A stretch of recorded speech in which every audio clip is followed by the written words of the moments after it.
Ya. Apa kabar Mas Nur? Alhamdulillah. Sehat Mas Nur? Alhamdulillah sehat. Kali ini kita masih dalam bincang Masnawi. Kita akan bahas bait syair 1242 Mas Nur ya. Teman-teman yang punya Masnawi boleh disimak di bait 1242 kisah tentang Nabi Adam. Saya bacakan Mas Nur. Ya. Bait syairnya. Apa yang kita sebut dengan air mani di sisi Tuhan, itulah kamu yang sekarang ini berhadapan denganku. Air mani ini memiliki suatu bentuk di alam ketiadaan. Di sisi Tuhan memiliki wujud, tak lebih dan tak kurang. Ya. Ini menarik ini Mas Nur, perumpamaan yang disampaikan oleh Maulana Rumi ya, terkait wujud kita di alam dunia dan di sisi Tuhan. Gimana Mas Nur ini takwilnya? Nah, saya ingat satu ayat Al-Quran, wa in min syai'in illa yusabbihu. Tidak satu pun di alam tidak bertasbih, atau ayat lain yang menjelaskan bahwa segala sesuatu sudah ada di singgasana ilahi. Kemudian wa ma nunazziluhu illa biqadarin maklum. Jadi kemudian tidak kami turunkan kecuali sesuai dengan kadar yang sudah ditentukan gitu. Nah, artinya memang kita diajak untuk berpikir ulang bahwa segala sesuatu yang kita saksikan secara lahiriah itu ada dimensi batinnya, dan dimensi batin itu menjadi awal segala sesuatu. Penciptaan itu dari atas ke bawah ya, dari alam ruh, barzah, kemudian kita hadir di dunia, kemudian kita kembali lagi ke alam barzah, lalu kembali ke alam ukhrawi. Nah, artinya ada sesuatu yang bersifat batin, di batinnya ada lagi batin. Segala sesuatu yang diturunkan itu pasti ada muasalnya. Nah, termasuk dengan meminjam air mani itu untuk menjelaskan bahwa ya ada hakikatnya loh di alam sana gitu, yang sudah menjadi ketentuan. Dan itulah yang di hakikat kita adalah yang di sisi Tuhan itu ya. Di sisi Tuhan itu. Bukan yang terlihat ini ya. Bukan. Justru yang di sana itu menjadi identitas kita yang sejati. Dan itu terbentuk dari amal kita, dari perbuatan kita dan seterusnya. Dan konon kabarnya itu wujudnya di alam sana kan ada yang berwujud binatang, ada yang berwujud macam-macam itu, tergantung amal kita atau bagaimana? Iya, betul. Tergantung amal kita, karena misalnya begini, kalau kita lihat sholat ya, sholat itu kan hanya gerak ya. Takbir, kemudian diakhiri dan salam, itu kan gerak ya, dan rukuk, sujud itu kan. Nah, makanya karena kita tidak tahu hakikatnya, itulah yang membuat kita kadang malas sholat. Ini apaan sih? Gitu. Nah, tapi kalau kita masuk hadis lain, itu jelaskan as-sholatu mi'rajul mu'min. Sholat itu mi'raj para mu'min. Dia bisa merasakan bahwa ketika dia sholat, dia sedang beranjak menuju ilahi gitu. Dia bisa merasakan itu. Artinya ada makna batin dari sholat. Bukan cuma makna batin, nanti di alam sana ada wujudnya. Dia punya wujud yang selama ini kita hanya lihat gerak gitu, yang tanpa wujud. Di sana dia punya wujud.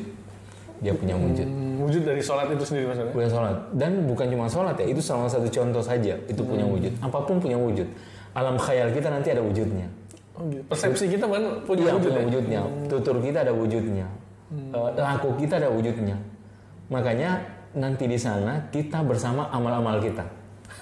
Dengan perluasan amal ya. Maksudnya amal itu bukan cuma laku loh. Pikiran, imajinasi, itu adalah bagian dari amal-amal kita. Mewujud semua ya? Mewujud semua. Dan itu yang akan menemani kita. Bayangkan kalau dia wujud semua ya. Wujudnya ular apa. Ngerikan juga tuh. Ya. Dan itu hakikat kita ya, hakikat kita. Iya, itu hakikat kita. Oke, saya lanjutkan bait selanjutnya Mas Nur. Akhir kata, hakikat di sisi Tuhan itulah nama kita. Di sisi Tuhan, hakikat itulah yang berlaku bagi kita. Ini yang tadi Mas Nur jelaskan ya. Hakikat nama seseorang adalah pada akhir perbuatannya, bukan nama yang dilekatkan begitu saja pada seseorang. Ini menarik nih Mas Nur. Karena nama kita ya itu konstruk dari orang tua kita ya. Orang tua memberi kita saya Muhammad Nur, Mas Rai kan. Itu adalah konstruk kita. Tapi ada nama yang merupakan hakikat kita gitu, dan itu menjadi identitas kita yang sebenarnya. Makanya kata Rumi, ya kalau mau hakikat itu lihat sampai akhir hayatnya gitu kan. Jadi kita selama berproses ya kita tidak tahu sebenarnya seperti apa akhir hayat kita gitu. Dan itu yang menakutkan ya gitu. Dan para sufi mengajarkan agar kita nggak boleh menghakimi seseorang Mas Nur ya? Iya, karena selama dia berproses ya kita tidak tahu akhir hayat seseorang gitu kan. Sama dengan kisah perempuan yang gitu kan, yang mengasih minum anjing. Ya, anjing, kemudian dia dijamin Rasulullah bahwa dia penghuni surga itu kan, nah kita tidak tahu kan bagaimana akhir kehidupan seseorang seperti itu. Ternyata ujungnya begitu ya. Ujungnya justru kebaikan, mendapatkan keselamatan. Tapi ujung yang indah itu sebenarnya berawal dari laku yang sebelumnya. Iya, dia pasti seseorang pasti punya amal yang benar-benar murni amal. Kalau kita beramal kan banyak sesuatunya, motifnya. Banyak motifnya karena ini, karena itu dan seterusnya. Jadi selama hidup kita punya amal itu sudah luar biasa mas. Gitu. Dan mungkin kisah si perempuan itu banyak juga dia amal-amal yang orang lain nggak tahu gitu masalahnya. Cuma ngelihatnya adalah yang lahir aja gitu ya.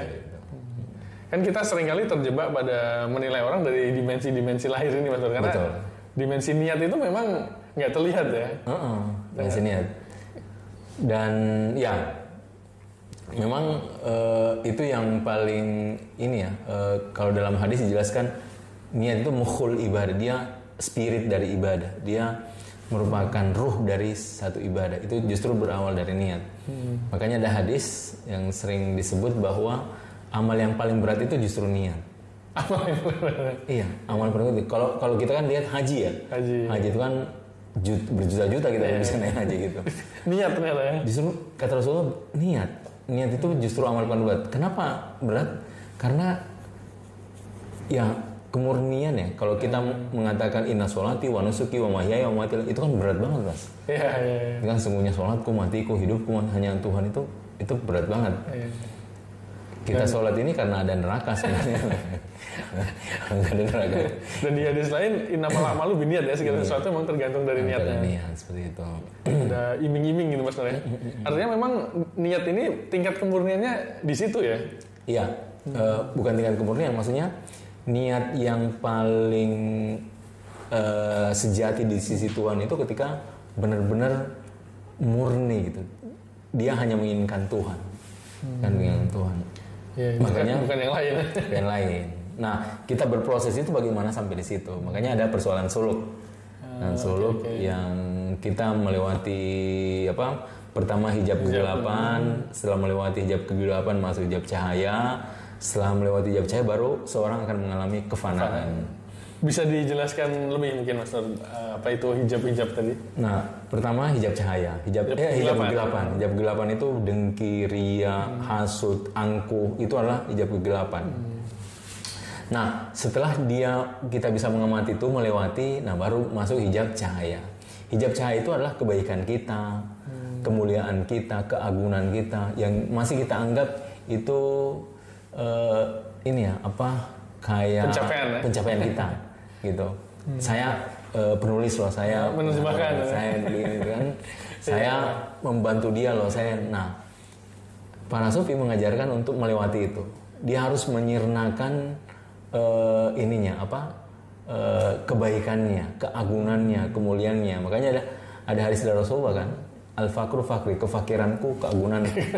Makanya hijab terbesar para nabi itu kenabiannya sendiri. Kenabiannya. Itu bahkan menjadi hijab ya. Hijab. Jadi kalau dia, makanya ada pertanyaan dari sahabat kepada Rasulullah, yang mana lebih engkau nikmati? Apakah ketika engkau menunjukkan mujizat atau tidak? Kata Nabi, justru yang paling nikmat itu ketika aku menjadi hamba. Justru makom ini sebagai hamba itu ya. Hamba, karena waktu dia menunjukkan mujizat, dia menunjukkan kenabiannya. Sementara dia harus melewati hijab kenabian dirinya gitu. Iya. Bahkan bagi orang-orang seperti kita tadi yang Mas baru sampaikan, kebaikan itu juga menjadi hijab maksudnya. Hijab. Yang kita anggap hal-hal yang luar biasa gitu ya. Ternyata itu menjadi hijab. Ya, karena itu perlahan akan membuat kita lalai ya. Kita menghitung amal-amal kita. Saya begini loh. Gitu. Dan untuk akhirnya pada fana Mas. Fana. Nah, setelah melewati itu semua, manusia akan fana karena perlahan dia akan menjinrakan dirinya. Sirna kan. Pertama kegelapan dia sirna, kemudian cahaya juga dia sirna. Nah, perang dia akan merasakan kefanaan. Dan itulah yang dituju para sufi ya maksudnya. Itulah yang betul-betul menjadi angan-angan para sufi. Artinya hanya memang lillahi ta'ala Mas Nur ya. Ini uraian yang sangat luar biasa sekali Mas Nur. Suatu hal yang sangat panjang ya saya kira. Untuk menyingkirkan hijab kegelapan aja kita udah luar biasa perjuangannya untuk masuk ke hijab cahaya. Dan ternyata hijab cahaya pun itu menjadi penghalang tersendiri Mas Nur ya. Untuk kebaikan-kebaikan itu menjadi penghalang untuk akhirnya sampai kepada fana. Saya ingin menutup salah satu kisah yang ini pernah disampaikan oleh para sufi juga. Ada seorang nabi Mas Nur yang dia diperintahkan oleh Tuhan, carilah orang yang lebih buruk dari engkau gitu ya. Jadi karena nabi ini sangat tawadhu, dia tidak menemukan orang yang lebih buruk dari dia. Akhirnya dia mencari orang nggak ada, dia menemukan bangkai Mas Nur ya. Dia menemukan bangkai dan dia hampir saja mau mengangkat bangkai itu, kan disuruh mencari sesuatu yang lebih rendah derajatnya. Dia hampir mau mengangkat bangkai itu, akhirnya dia batalkan gitu ya. Dia nggak jadi mengangkat bangkai itu, terus dia sampaikan pada Tuhan, Ilahi aku nggak mampu menemukan yang lebih rendah dariku gitu. Dan konon kabarnya Tuhan menjawab, seandainya engkau bawa bangkai itu ke hadapanku, akan runtuh makom kenabianmu. Artinya memang ini suatu perjalanan yang luar biasa untuk sampai pada, tadi kata Mas Nur apa tadi, kefakiranku adalah keagunganku ya. Ini suatu perjalanan yang luar biasa, yang sangat panjang tentunya Mas Nur. Terima kasih atas uraiannya. Bagi teman-teman yang ingin berkomentar atau bertanya bisa dituliskan di komentar maksudnya. Jadi kita bisa berdialog lebih dengan tanya jawab gitu.